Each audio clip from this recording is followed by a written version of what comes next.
que el socialismo sucumbe ante el En tiempo. Venezuela la gente vive entre los Con mayor número de migrantes En ecuatorianos. el recurso agua, donde ocurrió la explosión y el mayor dentro de la iglesia.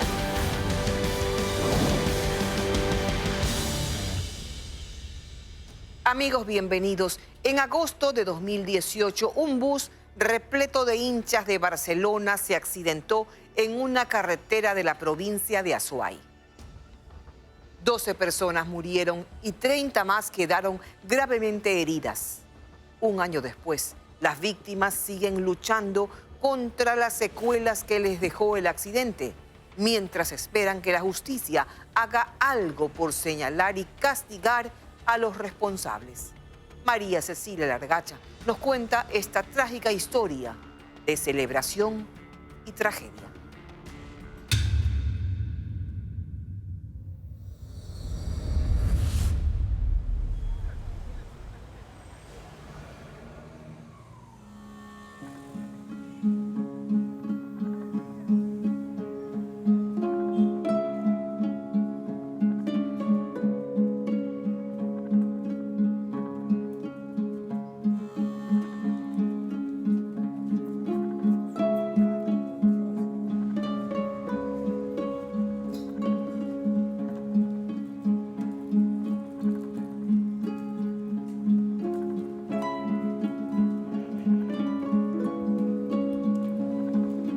Era domingo, 4:14 de la tarde, cuando a decenas de personas, decenas de familias, la vida les cambió de golpe.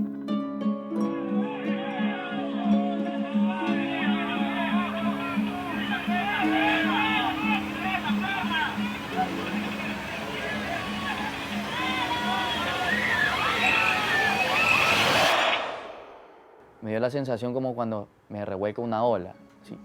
A Miguel Ángel le han dicho que cuando alguien sufre un evento traumático es normal que los recuerdos se bloqueen, que no se recuerde nada del sufrimiento ni la desesperación. Pero él recuerda todo. Recuerda que justo después del impacto, un golpe en la cara lo dejó inconsciente y que cuando recuperó el conocimiento estaba atrapado y no soportaba el dolor. Yo pedí ayuda, pero nada. Ya después, un compañero, Kevin, él me ayudó, él es el único que se metió. Entonces, yo no lo dejaba que me toque porque me dolía demasiado. Yo gritaba del dolor, desesperado. Ya yo ya había borroso, me estaba mareando. Y yo presumía que era por la pérdida de sangre. Entonces, bueno, yo cogí mi pierna y me iba arrastrando por la baranda del bus. Como estaba de lado el bus, por las barandas me iba sosteniendo. Cogía mi pierna, me arrastraba. Cogía mi pierna y me arrastraba. Así hasta llegar más o menos a la cabina del chofer, de ahí ya no podía. Ahí de ley tenían que cargar, me duela lo que me duela.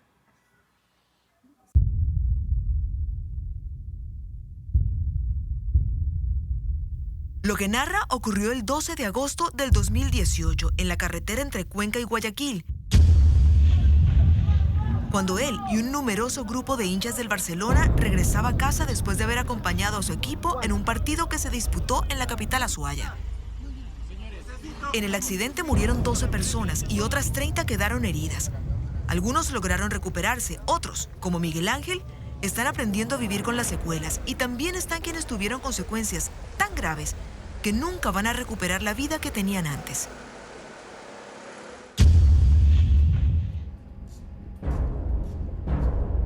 No pensé de que iba a quedarme así, de esta manera como estoy ahorita, en una silla de ruedas. ¿Pensaste que era algo pasajero? Pensé que era algo pasajero. No le tomé mucha importancia. Yo decía, bueno, me voy a recuperar, me voy a levantar de esta cama. Traté de no preocupar a mi mamá, de ser fuerte, de asimilar esto. Pero por dentro sí me sentía muy mal.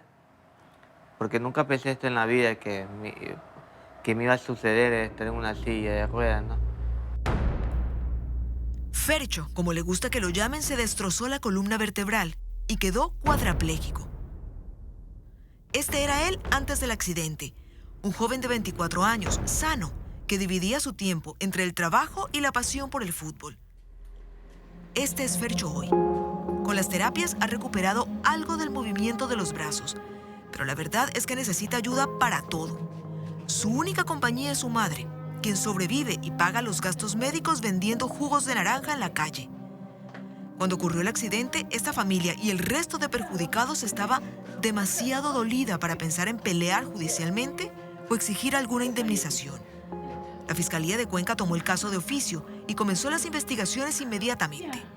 Lo primero que saltó a la vista es que el bus, que era parte de la cooperativa Señor de los Milagros, no tenía permiso para viajar a Cuenca. Y lo que me llama la atención es que en la salida de Guayaquil nadie les para o pregunta qué hace un bus que tiene una ruta que es de Daule a Guayaquil, saliendo de la provincia. Y tengo entendido que no solamente salió el bus, que se accidentó. Debieron haber salido muchos buses, porque el estadio de Cuenca estuvo lleno. ¿Por qué es necesario un permiso expreso para una determinada ruta? Por varias razones, por control, por orden, pero sobre todo por seguridad. Porque no es lo mismo manejar en vías planas que en carreteras montañosas.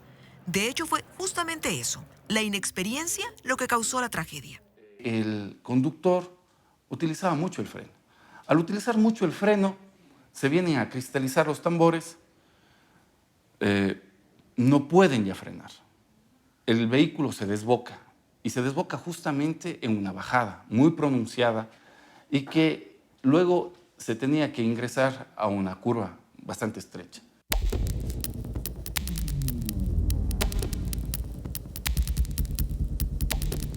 Esta reconstrucción, hecha por la Oficina de Investigación de Accidentes de Tránsito, OIAT, muestra desde diversos ángulos lo que ocurrió con el bus de la cooperativa Señor de los Milagros. En ella se ve cómo el bus, ya sin frenos, invade el carril contrario para evitar llevarse por delante a los demás vehículos. Y según las investigaciones hechas por la Fiscalía, nuevamente entró en juego la inexperiencia del chofer. El conductor trata de poner un cambio para hacer un freno de motor, pero ya no logra meterse ese cambio. Queda neutralizada la caja, queda desbocado, no controla por la curva y se volca en un cuarto hacia la izquierda, comienza un proceso de arrastre, golpea contra las barandas metálicas. Por eso es que no cae a un abismo. Y si ver el accidente en una reconstrucción digital impresiona, ver lo que realmente pasó dentro de la cabina en ese momento es aterrador. Esta es la cámara que vimos antes. Uno puede notar claramente que los pasajeros alcanzaron a darse cuenta de que el bus iba desbocado y de que le gritaron al chofer para que hiciera algo. Y no solo los pasajeros se dieron cuenta. El ayudante del chofer también lo hizo. En otra cámara instalada dentro del bus se puede ver cómo intenta desesperadamente maniobrar el freno de mano para tratar de detener la marcha. Finalmente se da cuenta de que es imposible y simplemente espera el impacto.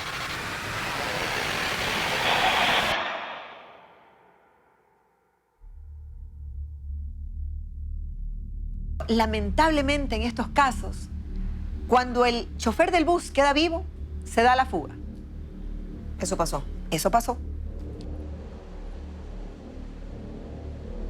Me contaron cuando yo estaba inconsciente que el señor cogió su bolso de dinero, no me acuerdo cuánto fue que le pagaron por el viaje a Cuenca, y salió corriendo, pero como la gente estaba en shock, en ver al uno herido, al otro quería ayudar, entonces nadie dijo, no, pues vamos a cogerlo, ¿no? O sea, nadie se enfocaba en eso, sino en nuestra misma gente. En este año de investigación, la Fiscalía concluyó que el único responsable del accidente fue el chofer, Ángel Omar Rivas Vélez. Y lo señala no solo porque condujo el bus hacia la tragedia, sino porque todo apunta a que fue él quien alquiló el bus, recibió el dinero y aceptó viajar a Cuenca, aún sin contar con los permisos necesarios. Él me dijo que él contaba con un permiso para poder salir. Tú, por ejemplo, en el terminal, tú te acercas ahí de afuera, conversas a veces con los choferes. Justo por ahí nos topamos a un oficial y ahí él coge y nos dice que muchachos están buscando bus. Sí. Y ahora le digo, sí, queremos 2 buses. Ya me dice, yo tengo a alguien que le gusta viajar. Y ahí me dio el número. De ahí fue que yo hablé con el señor. ¿Cuántos buses eran? 2. 2 buses. 2 buses.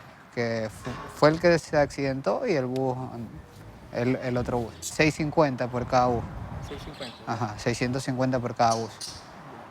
Que fuera el chofer quien alquiló los buses quiere decir que la cooperativa Señor de los Milagros no tuvo responsabilidad directa en el hecho. Aún así se la considera responsable solidaria y como tal, voluntariamente, decidió entregar una indemnización que rondó los $5,000 a cada afectado. Todos ellos dicen que ese dinero se fue en pagar gastos médicos o funerales o viajes a Cuenca, porque por jurisdicción el proceso fue asumido por la Fiscalía de la Azuay. Complicado, porque para viajar a Cuenca nosotros tenemos que tener por lo mínimo entre $50 a $60 para viajar, estar allá, coger taxi. Raúl Vélez perdió a su hija de 20 años en el accidente. Cuando logró ponerse en pie después del golpe emocional, decidió que iba a dedicar sus días a conseguir justicia. Pero se encontró con la misma realidad que el resto de víctimas. Cada abogado para empezar el juicio estaba cobrando entre $8,000 por persona. Eso si hubiera sido un abogado privado, digo. Si hubiese sido un abogado privado. Imposible de contratar. Lo cual es imposible porque nosotros no es que somos de plata, somos de escasos recursos.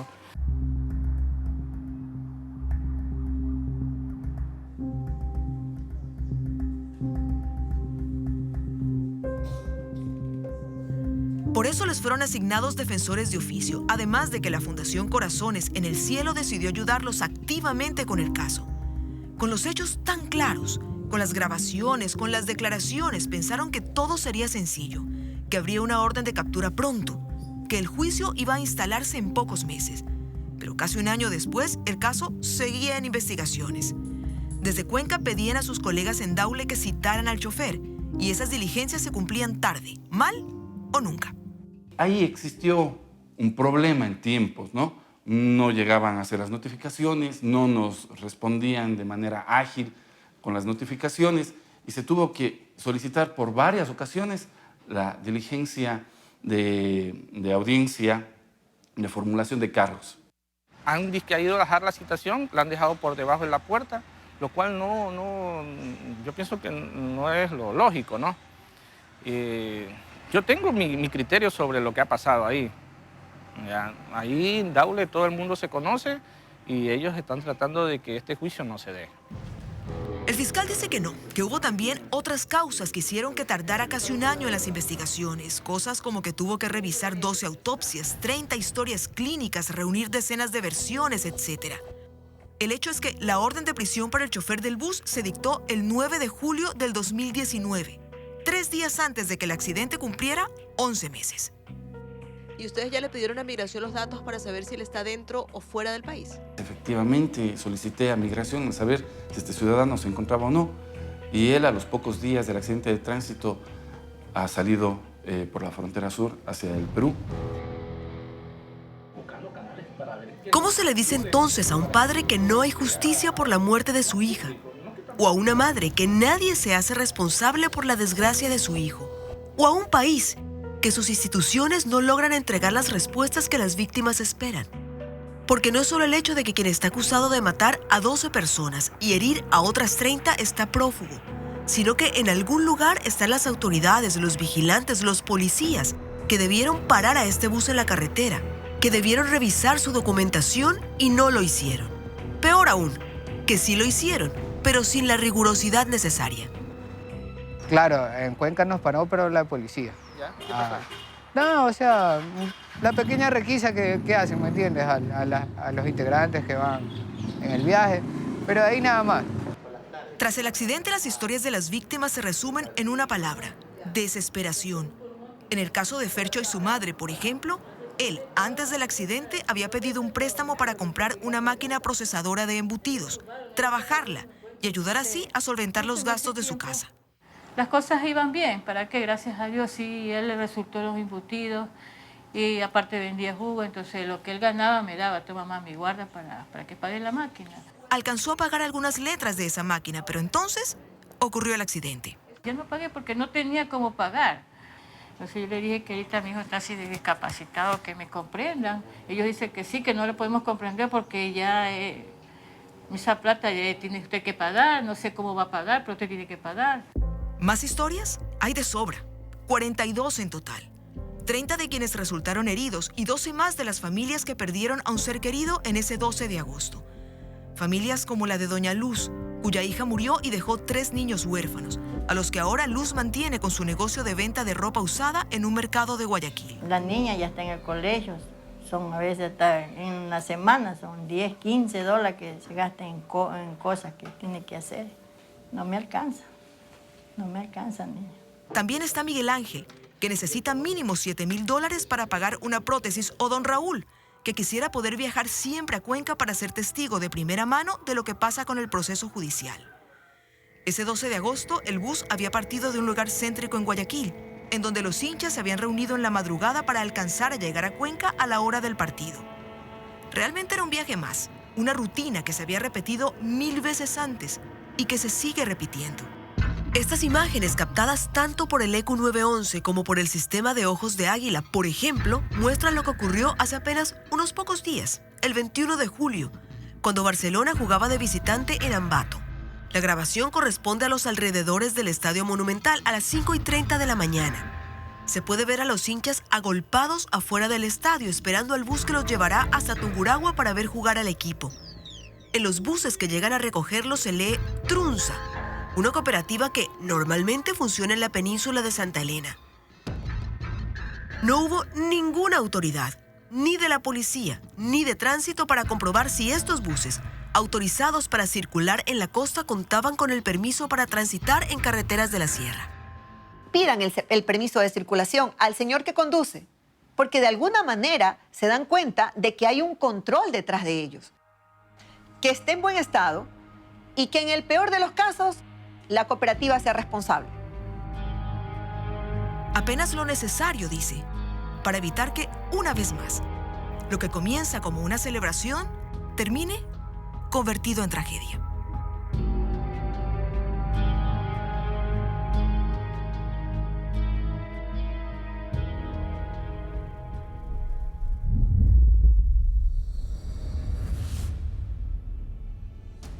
Los datos que las empresas de Internet recolectan de sus usuarios podría representar riesgos. Le explicaremos al volver.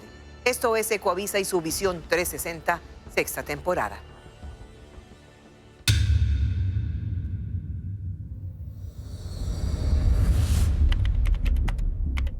Se dice que los datos son el petróleo del siglo XXI. Cada vez que instalamos un software o bajamos una aplicación, hay términos de referencia que tenemos que leerlos, porque las letras pequeñitas son importantes, pero nosotros nunca las leemos.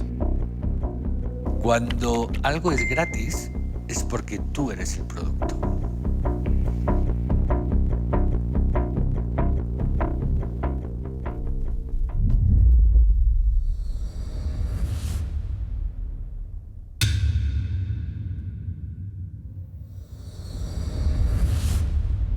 Se dice que los datos se han convertido en el nuevo petróleo del planeta.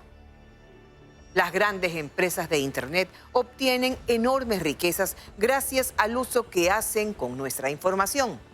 Pero existen riesgos como la manipulación a través de publicidad dirigida, como ha ocurrido en algunas campañas electorales llevadas a cabo en redes sociales. La Constitución ecuatoriana reconoce los derechos en espacios digitales, pero hasta el día de hoy no se ha elaborado la normativa para que se apliquen estos derechos. Si no conoce a qué se refiere el término Big Data, aquí se lo contamos.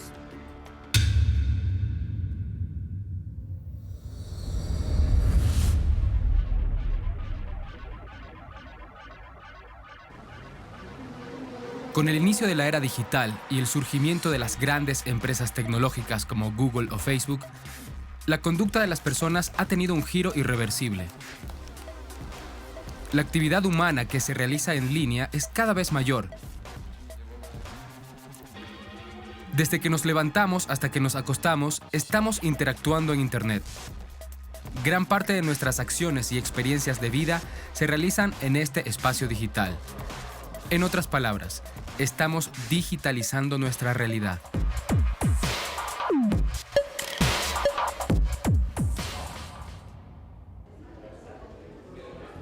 Cada cosa que hacemos en Internet, cada búsqueda, cada clic, deja una huella digital.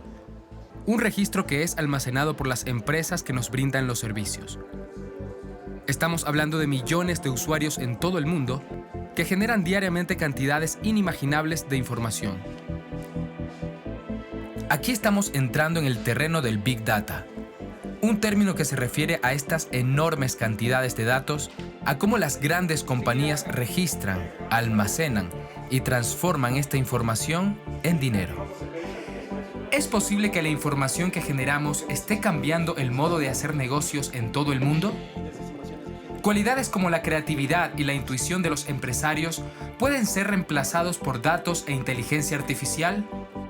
Para entenderlo mejor, acudimos al experto en Big Data, Moisés Pascual. Tenemos el problema de los ingresos y el problema de los costes. No hay más. O sea, la fórmula es muy sencilla. Tienes que generar más ingresos con menos costes.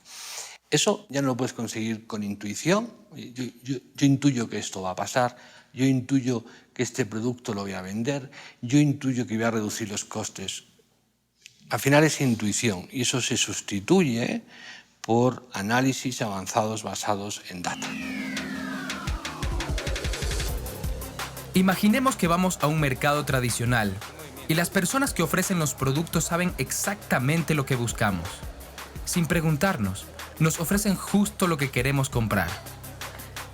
Esto solo sería posible si los vendedores tuvieran la suficiente información de nosotros como para crear un perfil de personalidad tan preciso que les permita predecir nuestra conducta de consumo. Así funcionan los negocios en Internet que poseen nuestros datos. Otro ejemplo es si los vendedores supieran por dónde transitamos cada día. Así podrían colocar publicidad que nos interese justo en ese trayecto.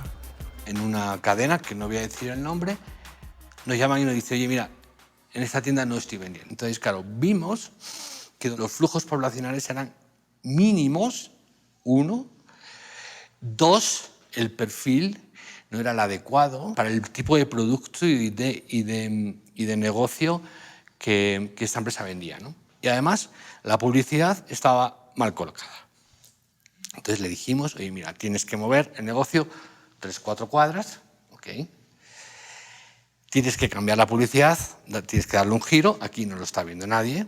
¿Por qué? Porque la gente, la población, no está pasando por delante de tu negocio o de tu publicidad, pasa a 10 metros o 12 metros. Bueno, lo hizo, casi triplicó las ventas.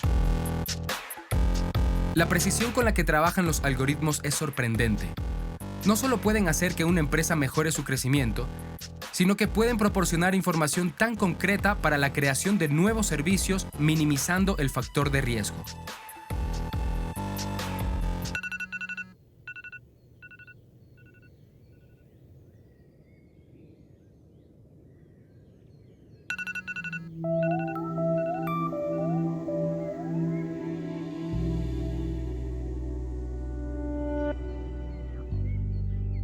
Cada mañana yo me levanto y sabe en qué momento tengo que venir al trabajo y me da información en el móvil. Me dice unos 17 minutos para llegar a tu trabajo y como me geolocaliza, sabe en qué momento he llegado al trabajo, sabe si he salido a almorzar al frente del trabajo, sabe las búsquedas que he realizado esa mañana, las noticias. De hecho, me envía noticias que cree que me van a interesar. Entonces, las primeras lecturas de la mañana las hago gracias a la información que tiene Google de mí y las sugerencias que me hace. Lo sabe todo, básicamente, ¿no? Mario es un investigador que está desarrollando proyectos ambientales y médicos utilizando Big Data. Para él son mucho más los beneficios que los riesgos al entregar sus datos a las grandes compañías.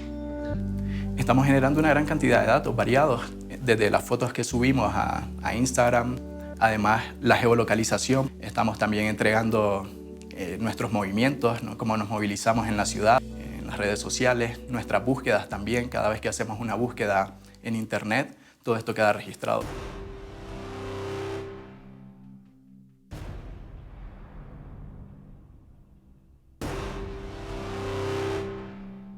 Se dice que los datos son el petróleo del siglo XXI.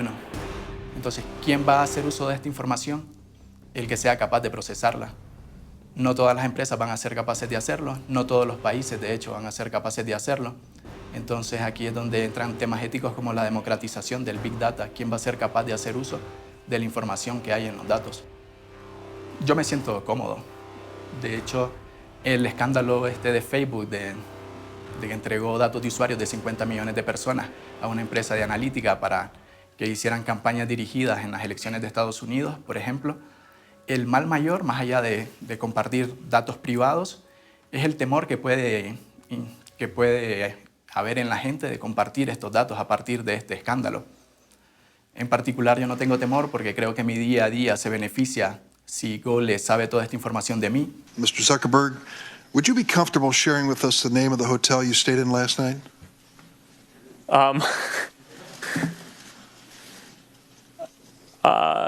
No.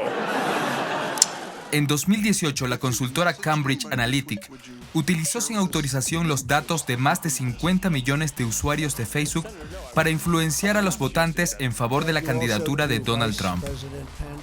Lo hacía enviando noticias falsas y propaganda dirigida a cada individuo, basándose en los perfiles de personalidad que desarrolló gracias a estos datos. Ahora Facebook tendrá que pagar una multa sin precedentes de $5.000 millones y tendrá que certificar que está aplicando medidas para proteger la privacidad de sus usuarios.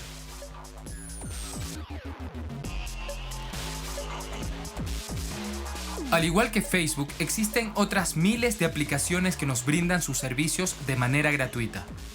Las usamos diariamente porque nos conectan, nos informan, nos divierten, facilitan nuestras vidas y en muchos casos dependemos de ellas. Todos estos servicios sin pagar ni un solo centavo. Al usuario le dan lo que necesita, ¿no? Es decir, yo necesito encontrar un viaje, lo encuentro. Necesito conocer o saber cómo mis amigos, dónde están en cada momento, lo tienes. Cuando algo es gratis, es porque tú eres el producto. En lugares como este es donde descansan nuestros datos. Este es uno de los data centers más grandes del país. Puede almacenar 35 petabytes, es decir, 35.000 teras. Si grabamos la vida entera de una persona en alta definición, podríamos guardarla aquí y sobraría espacio. Empresas como Google son capaces de almacenar 20.000 teras cada día. Sin duda, una mina de oro, porque el modelo de negocio consiste, una vez más, en vender esta información a otras empresas para que anuncien sus productos a través de publicidad dirigida. A muchos nos ha pasado, ¿no? Estamos tal vez en un centro comercial o viajamos a algún lado, estamos pasando por alguna tienda y inmediatamente nos llega una promoción, lanza un pop-up o una notificación al celular en donde te dicen, mira, 20% de descuento, regresas a ver y estás en la tienda en la que te da el descuento. Esta operación se hace con grandes volúmenes de datos, con una variedad enorme de información y a una velocidad sorprendente. Que apenas una persona busca algo en redes sociales o en internet, ya se conecta directamente a la compañía que le interesa que estás buscando. Si tú pusiste la palabra zapatos, esto se va a ir directamente a todas las compañías de zapatos que tienen algún acuerdo con el proveedor de servicios. Es inquietante darse cuenta de todo lo que sabe Internet de las personas. Pero casi siempre somos nosotros quienes autorizamos a las empresas el uso de nuestra información a cambio de un servicio. Cada vez que instalamos un software o bajamos una aplicación, hay términos de referencia que tenemos que leerlos, porque las letras pequeñitas son importantes, pero nosotros nunca las leemos. Entonces, muchas veces en esta información estamos donando nuestra información, estamos regalando nuestra información y nosotros no nos damos cuenta. El mundo entero ha entendido la importancia de crear leyes que regulen el uso de datos. ¿Qué pasa en nuestro país? ¿Tenemos los ecuatorianos normas que garanticen nuestros derechos en los entornos digitales?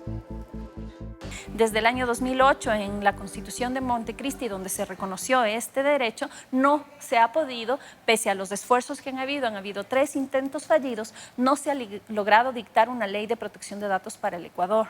Y eso nos pone en una situación de real desventaja, siendo que ahora Europa ya ha dictado un reglamento europeo con aplicación comunitaria y que Latinoamérica entera incluso ya va por su segunda o tercera oleada de reforma para adaptarse a las nuevas realidades que el mundo digital plantea, y nosotros, junto con Venezuela y con Bolivia, ni siquiera hemos tenido una versión inicial. Que este instrumento, que es un smartphone, está todo el tiempo botando nuestra data. Y sin embargo, puede ser que en alguno de esos sitios, alguno de esos datos esté equivocado, desactualizado o injustamente valorado a través de decisiones automatizadas. Y en esos escenarios es donde las personas no tenemos derechos que podamos ejercitar, porque los derechos están en la Constitución, pero como no hay una normativa, lamentablemente cuando yo quiero que me corrijan un dato de una base de datos en la que está equivocado, me mandan al departamento jurídico, después al departamento de... La sociedad ganaría mucho si existiera más urgencia por resolver este tema.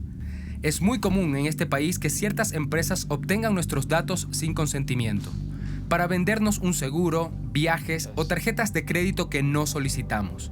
¿Les suena familiar? En otros países donde hay normativas, tienen que solicitar consentimiento del ciudadano, de la persona a la que le estás ofreciendo un servicio, para que tú, además de usar esos datos para tu interrelación normal, bancaria o de seguros, puedas usar esos datos para cederlos a otros. Aquí no, aquí tenemos un marketing agresivo en el que no sabemos cómo se traspasaron las bases de datos, para qué se traspasaron, con qué finalidades, y lo que nosotros nos sentimos es una especie como de acoso. Eso es lo que en otras legislaciones se logra evitar con una ley de protección de datos. El uso de Big Data para la toma de decisiones es una herramienta imprescindible en el mundo actual. Los grandes beneficios que está aportando a la sociedad en todo el mundo son invaluables. Ciencia, comercio, salud, seguridad, urbanismo, ecología, en fin, todas las áreas pueden utilizar datos y algoritmos para generar soluciones y oportunidades. Pero hay que estar preparados para este cambio. Además de una ley que regule y proteja la privacidad de los ciudadanos, se requiere de recursos y talento humano para explotar esta riqueza. En Ecuador estamos dando los primeros pasos, aún muy lentos y temerosos, pero necesarios para adaptarnos a una realidad que es irreversible.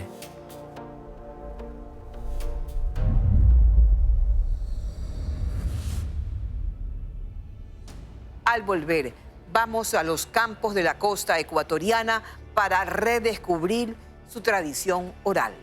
Esto es Ecoavisa y su Visión 360, haciendo periodismo con pasión.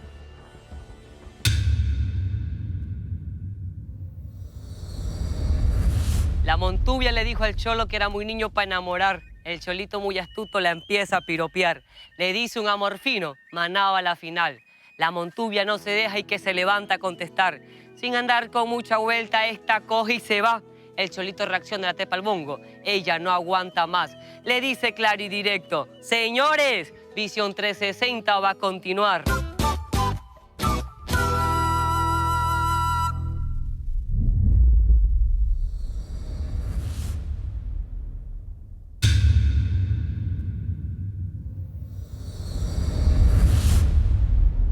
Deriva de la copla española y es una expresión cultural montubia que se rehúsa a desaparecer. El amor fino, originario de la costa ecuatoriana, es una manifestación poética que mezcla lo romántico con el humor y la picardía. Pero es mucho más que eso. El amor fino es verso, es danza y es música. A esta tradición se la ha declarado manifestación de la identidad cultural del pueblo montubio, y desde donde se promueve su declaratoria como Patrimonio Cultural Inmaterial del Ecuador. Con Iván Maestre, revivimos el patrimonio oral de los pueblos de la costa.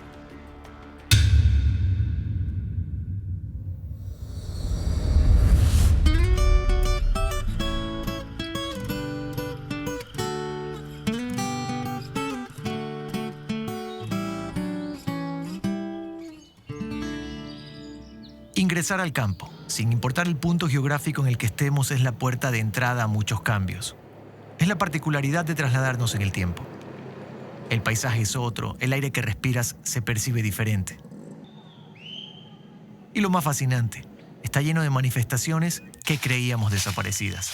En el fondo de la mar suspiraba un caciquito, en el suspiro decía: quiéreme que estoy solito. No digo que soy bonita ni que derramo colores, pero con mi colorcito hago llorar corazones. El ají para que pique debe ser colorado, el amor para que dure debe ser disimulado. Allá arriba en esa loma vuelan pajitas al viento, así me tiene tu amor volando mi pensamiento.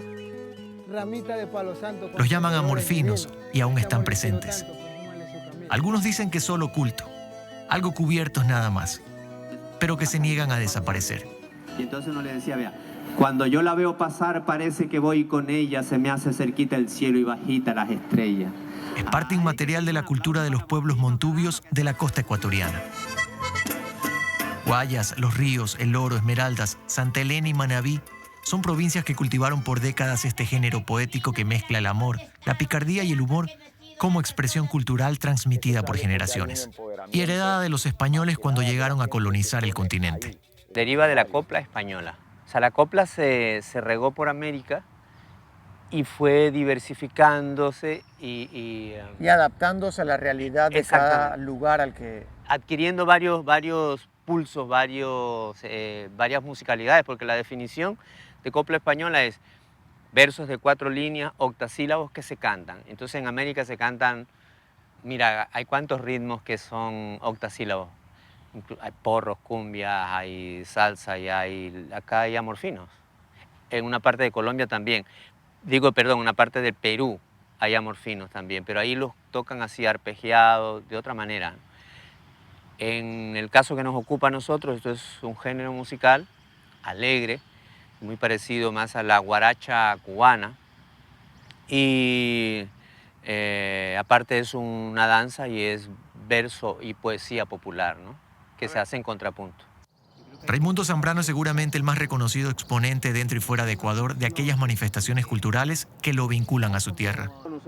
Nació en el campo, justamente en medio de la ruralidad del cantón Santa Ana en Manabí, lugar que de primera mano, la de su padre Dúbal Zambrano, recibió los primeros amorfinos, refranes, cuentos y más memorias que marcaron el camino que ha pisado durante 40 años de carrera artística e investigación. Un fuerte lazo que sujeta sus orígenes montubios y que se niega a romper. Yo recuerdo cuando yo vivía en el campo y llegué a Manta a los 7 años. Los que habían llegado un año anterior ya me decían, ¿le ves el montubio este? O sea, así como echado a menos, ¿no? Como hacen con el cholo. Dice, uy, qué cholo eso. O sea, cuando ven algo que es como muy chillón de colores. Pero eso es parte también de la cultura, ¿no? A veces de no aceptarse como tal. Preferimos decir soy mestizo a decir soy montubio. Ya. Pero es como por un desconocimiento, ¿no? Negrita, dame tu mano para apretarte los dedos, para llevarme un consuelo, ya que llevarte no puedo. Mentirosos como este no los quisiera tener, que no hay hombre en este mundo que ame una sola mujer. En cambio las muchachitas, diz que no rompen ni un plato, pero hablándoles de novio, ahí tienen de 3 y 4. El amorfino ha sido usado para enamorar, para dar consejos, advertencias, para bromear. Estas cortas composiciones están ligadas en muchos casos a la improvisación y a la espontaneidad de la gente del campo. Pero Raimundo Zambrano es más cauto al referirse al tema.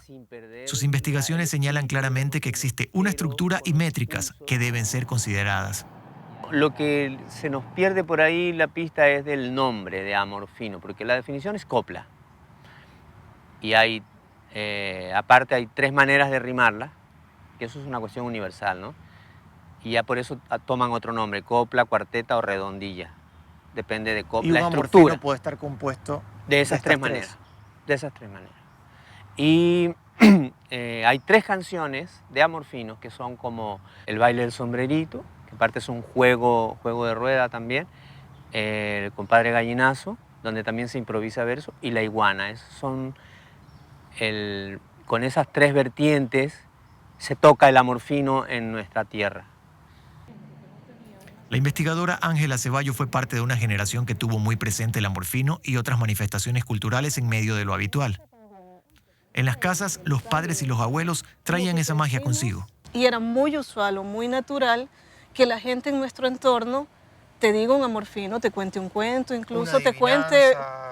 pero por supuesto, incluso, no hasta hace mucho tiempo, era muy normal, por ejemplo, claro, sí, con exponentes de la tradición oral o con cuenteros naturales, que mientras te están contando algo, un relato, yo qué sé, un cuento, una experiencia de vida, simplemente en 5 minutos te metan 10 amorfinos. Y es lo más normal, porque claro, los van vinculando con lo que te van contando. Con su cotidianidad. Con su cotidianidad, con lo que estaba sucediendo. Su forma de hablar.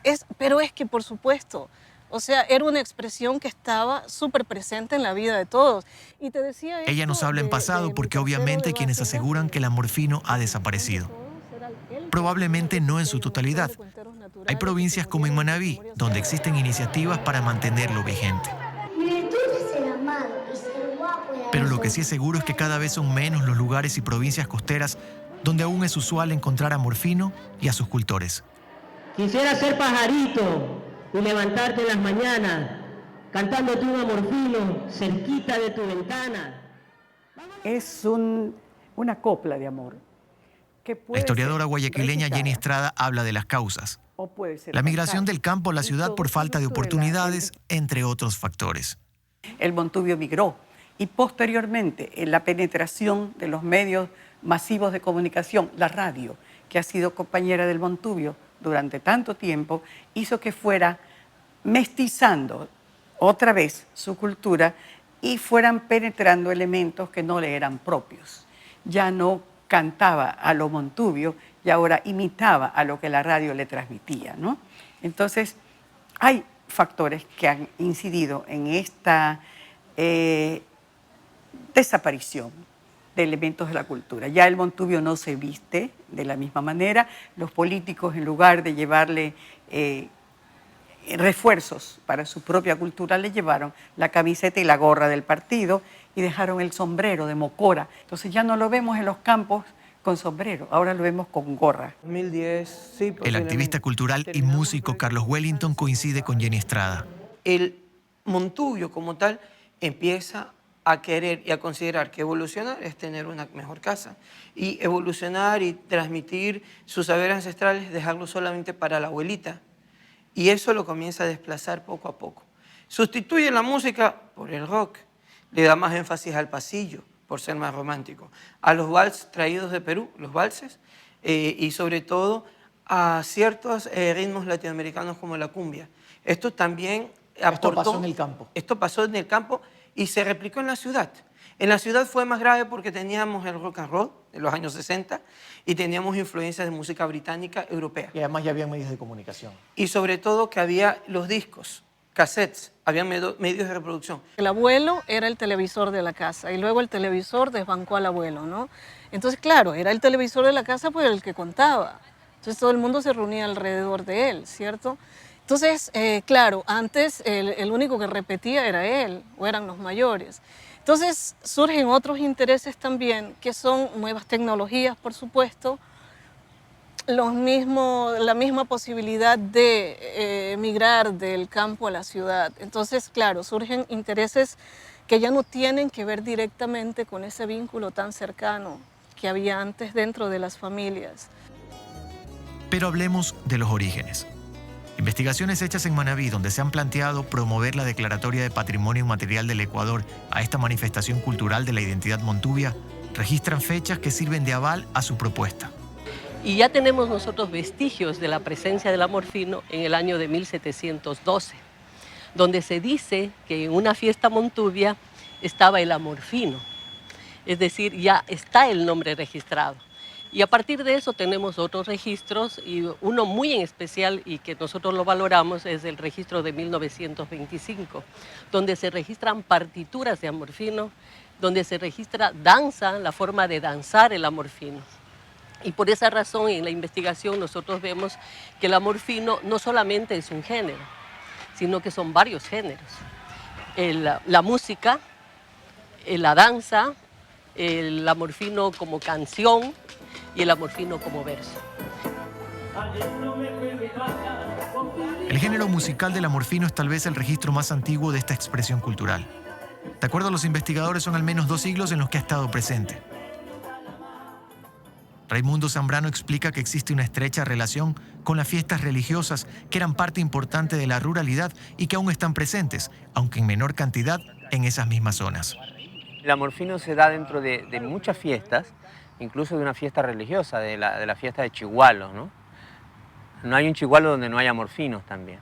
Ahora, mucha gente confunde el Chigualo con el amorfino, ¿no? El Chigualo es un versito igual de 4 líneas, pero de 6 sílabas, que es un canto al niño Dios. Todo, al niño Dios, al niño Manuel, que le llaman también. Todo tiene que ver con la Navidad. Entonces en alguna parte, a un lado hacen la parte religiosa y vienen y hacen los juegos de rueda. Ahí surge el baile del sombrerito, el gallinazo, la iguana y otros bailes, otras danzas también que se hacen en donde colectivamente se recrea.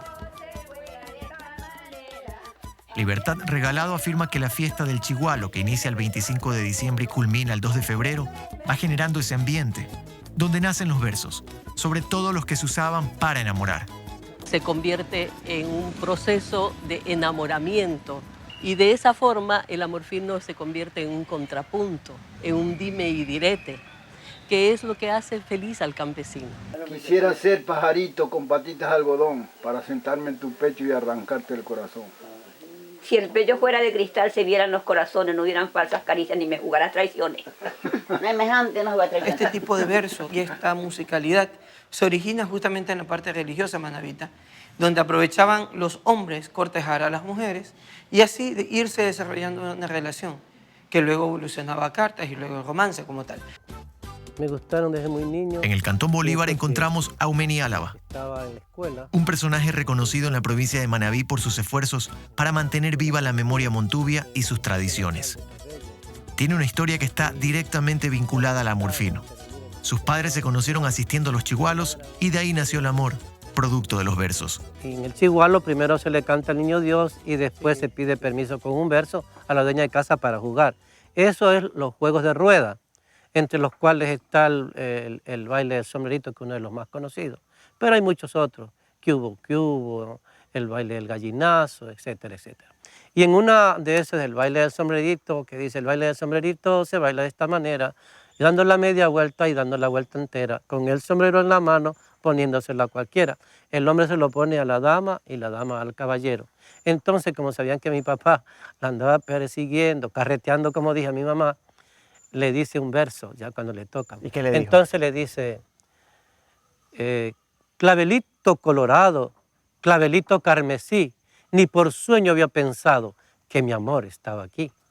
Y mi mamá muy cauta porque sabía que mi abuelita era muy celosa, que si ella respondía públicamente a corresponderle favorablemente a mi papá, entonces pues ya no le iban a dejar ir.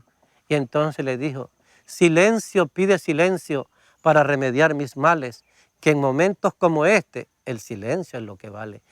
En pocos días se conocieron y finalmente se casaron. Es que el amor que se genera a través de un amor fino ha causado más de un romance y posteriormente una unión. Homero Mendoza no ha dejado de recordar cómo conquistó a su esposa. Le dije un verso hermoso frente a la iglesia de Rocafuerte, que dice así: como linda y como bella yo te quisiera llevar a las puertas de esa iglesia y las gradas de un altar. Y me contestó ella, tú me hablas de esa iglesia y también de ese altar. Mi amor será siempre tuyo, nunca te voy a olvidar. ¿Y así la conquistó? La conquisté al tiempo, nos casamos. ¿Cuántos hijos? 3 hijos. José Luis Román es coreógrafo de danza montuvia e investigador. Para hablar de baile primero debió hallar la música. Recorrió muchas zonas rurales de Chone para encontrar los ritmos que hoy enseña a sus alumnos. La música se fue como quedando en el tiempo para unos cuantos, en la memoria de unos cuantos.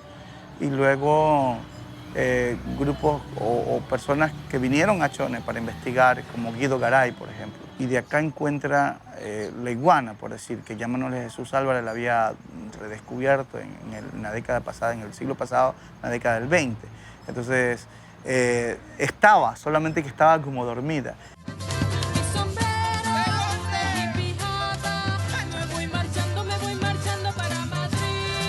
Los géneros musicales que a través de la radio llegaron de otros países fue desplazando nuestra música, dice Carlos Wellington. Cumbia, música ranchera, vals peruanos, entre otros. Pero está seguro que ya hemos entendido que hay que dar énfasis a lo nuestro. Por eso se puede determinar que el amor fino pertenece a una identidad nihilista por estar escondido, hasta que encuentra un detonante.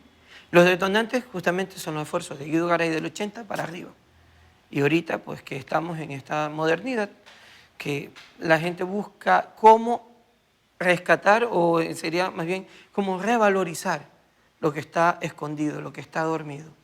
Hay grupos que hacen el esfuerzo, pero hay que crearse música nueva. Ahí sí tenemos que apuntar más, porque ni siquiera nuestros músicos están como convencidos de que el género musical de Amorfino es un género que tenga futuro o que pueda ser internacionalizado, o que pueda ser bailable comúnmente. ¿Y hay ejemplos en otros países donde su música la han llevado al mundo? Por supuesto. Imagínate el vallenato, qué mejor que el vallenato, pero lo que ha hecho sobre todo Carlos Vives, que incluso ha sido criticado dentro de su país porque el vallenato que hace él es como no sé qué, que no se parece al original, que hay muchos videos donde puede uno ver eso.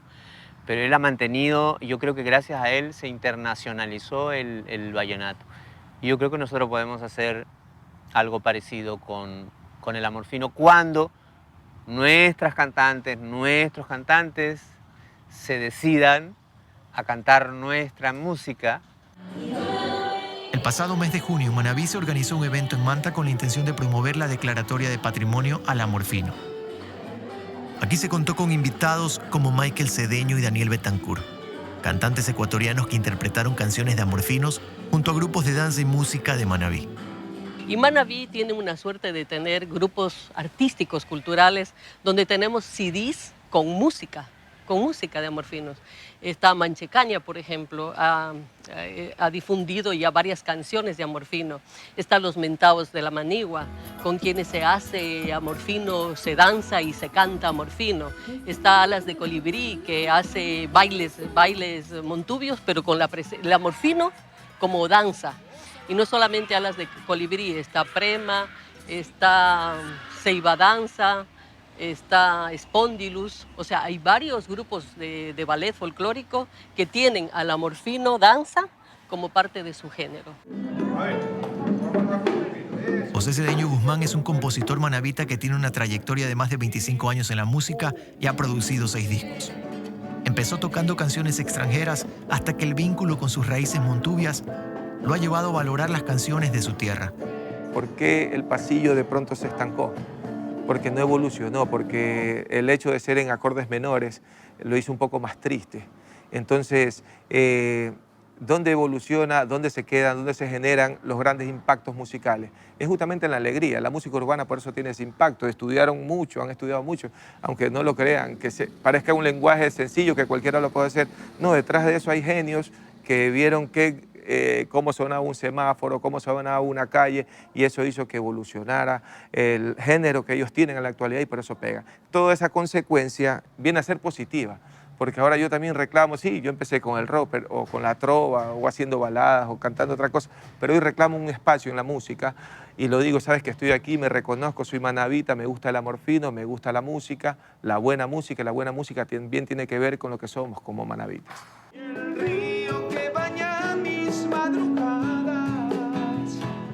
Su ritmo musical no es el amorfino directamente, pero en sus letras ha ligado versos y amorfinos de su entorno.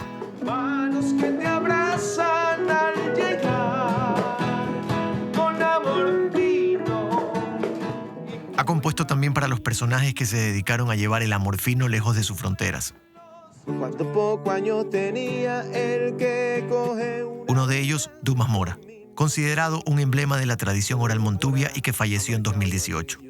Pero con este tema yo quiero enaltecer justamente la grandeza de su espíritu, la nobleza de su espíritu, que a las nuevas generaciones nos dejó eso. Y lo que hablabas acerca de los discos, sí, solo el primer disco, producto del momento de las circunstancias, es distinto a los demás.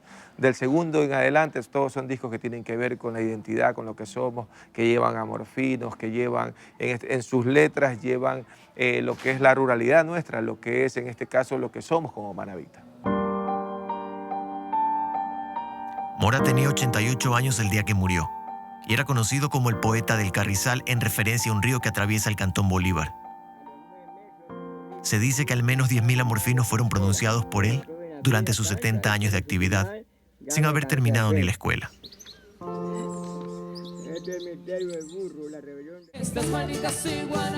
Los exponentes de este género montuvio alrededor de la costa ecuatoriana son muchos.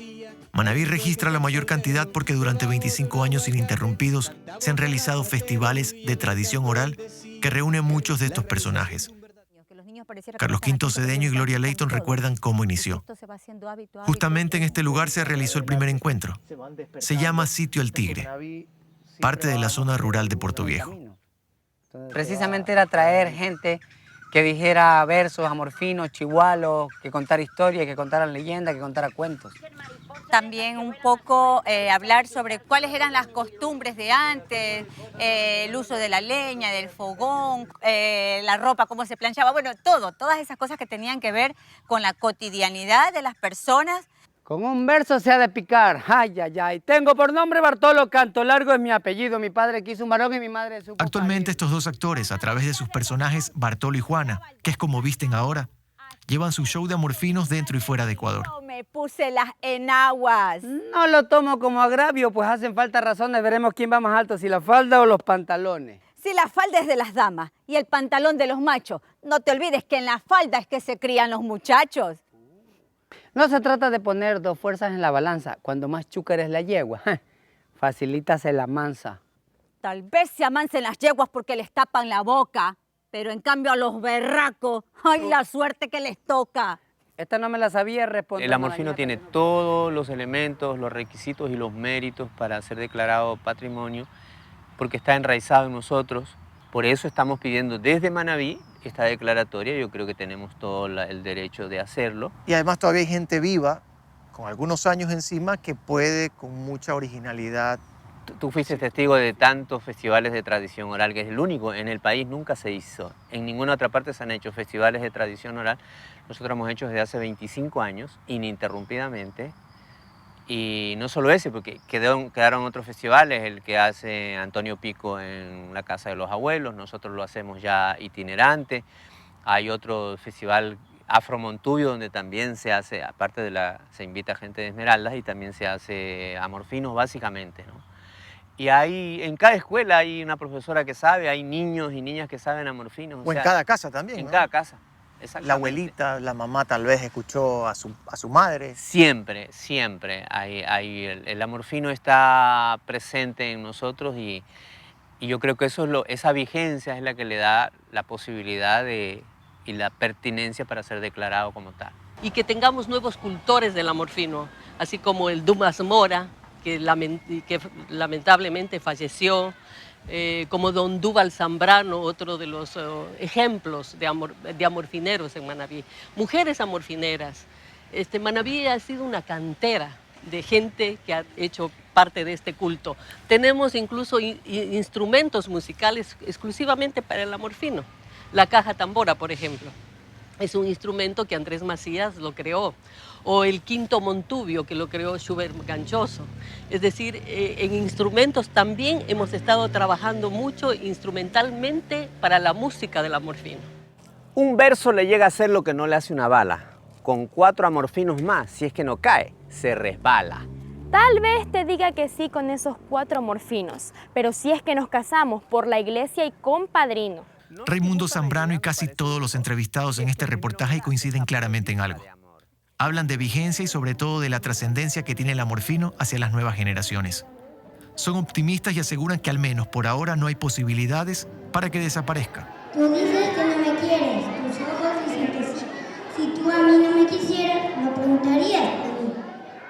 La declaratoria de estos géneros como patrimonio inmaterial del Ecuador sin duda está generando una reacción y con ello la creación de nuevos espacios. Porque ¿qué interesa de pronto si el amorfino se declaró como patrimonio y se queda solamente en un recuerdo o en lo que ya investigamos, en lo que ya transcribimos o en lo que se quedó simplemente en un archivo? La idea es que eso pueda empezar a vivificarse y ojalá nuevamente empiece a ser parte de. Vivimos en un mundo globalizado. No vamos a poder ni comer, ni hablar, ni hacer exactamente lo que hacíamos antes. Pero es importante tener conocimiento de eso, reforzar nuestra identidad y poder estar fortalecidos cuando nos llegan influencias externas. Yo tengo un semillero de niños de 5 años que van aprendiendo a decir amorfino, que van aprendiendo a bailar el amorfino como tal. Y yo estoy muy seguro que estos niños que hoy empiezan, mañana mañana, muy de mañana, serán los que van a continuar lo que a mí me enseñó mi abuela, lo que me enseñó mi abuelo y lo que yo aprendí y lo que le estoy transmitiendo a ellos. Ellos se van interesando. Si yo cojo y les digo, por ejemplo, uno que se me viene a la mente del compadre Pascual, ayer pasé por tu casa y me tiraste un ladrillo, voy a pasar más seguido para construirte un castillo. Entonces los chicos se quedan viendo, bueno, si es para una mujer, que no da el brazo a torcer. El amorfino es una forma de expresión con una carga sentida de emociones, de todas, no solo de una. Cuando hay amores nuevos, los viejos ya no valen nada. Amores tengo y no los quiero tener, porque no hay hombre en este mundo que ame a una sola mujer. Es una forma de transmisión oral que tiene su espacio en el tiempo y que ha trascendido en el alma y el ingenio del pueblo montubio,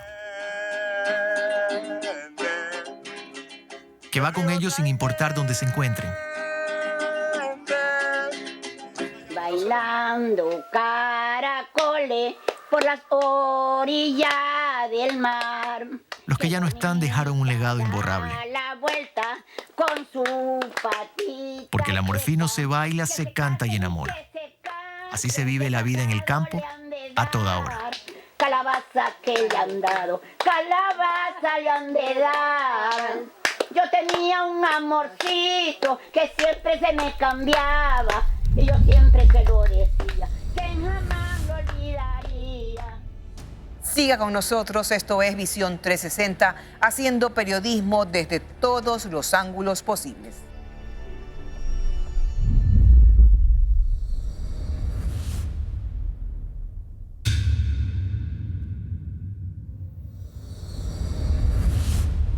En esta sexta temporada, nuestro compromiso con ustedes no cambia. Visión 360 trabaja arduamente para llevarles cada domingo la verdad detrás de cada historia. Aquí un adelanto de los temas en los que estamos trabajando.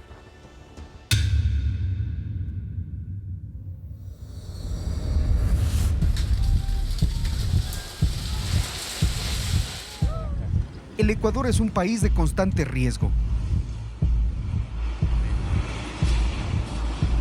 Nunca nos imaginábamos un desastre de esta magnitud que íbamos a tener. El río está apuntando a mi casa. Mi casa va a ser la primera en que se va a ir. Ya sabía, yo presentía en mi corazón que lo que iba a pasar. El clima y la naturaleza siempre nos ponen a prueba y dejan graves secuelas. Que el tema de riesgos no es parte de la agenda política, no es parte de la agenda pública. Trabajar en el tema de riesgos nos compromete a los profesionales a hacer una cosa de conciencia y con mucha responsabilidad lo que hacemos, porque si no, nosotros podemos poner en consideración factores físicos, pero no necesariamente los factores más humanos, que creo que eso es lo que los debe mover a todos quienes trabajamos en el tema de riesgos, ¿no?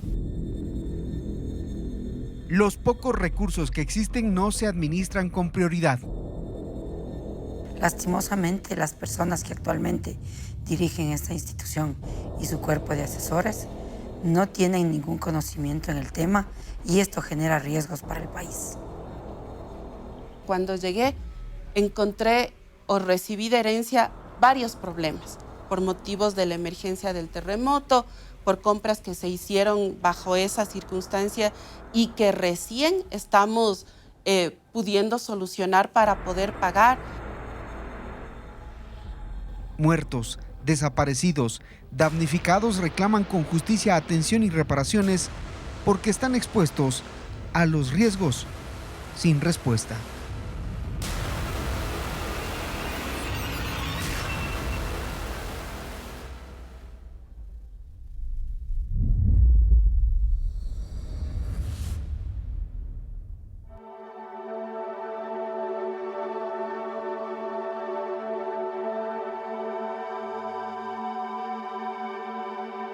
En un rincón de nuestra geografía andina se encuentra un lugar mágico.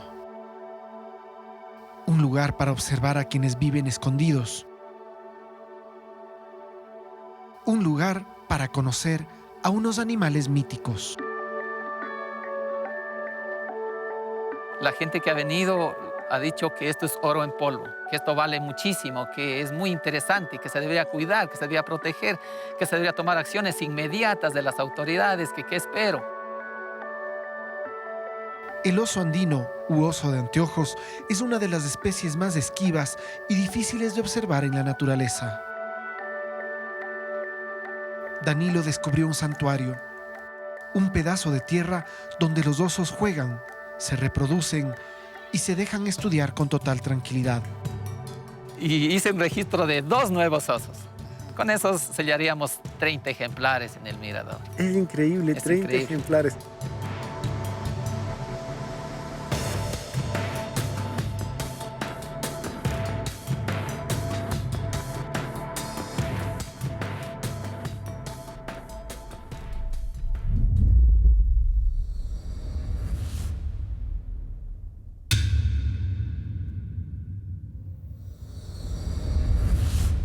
Gracias por acompañarnos cada domingo. Como todas las semanas, queremos seguir construyendo con ustedes el mejor periodismo posible. En Visión 360 queremos seguir recorriendo, cuestionando y caminando hacia la verdad. Un abrazo. Seguimos adelante.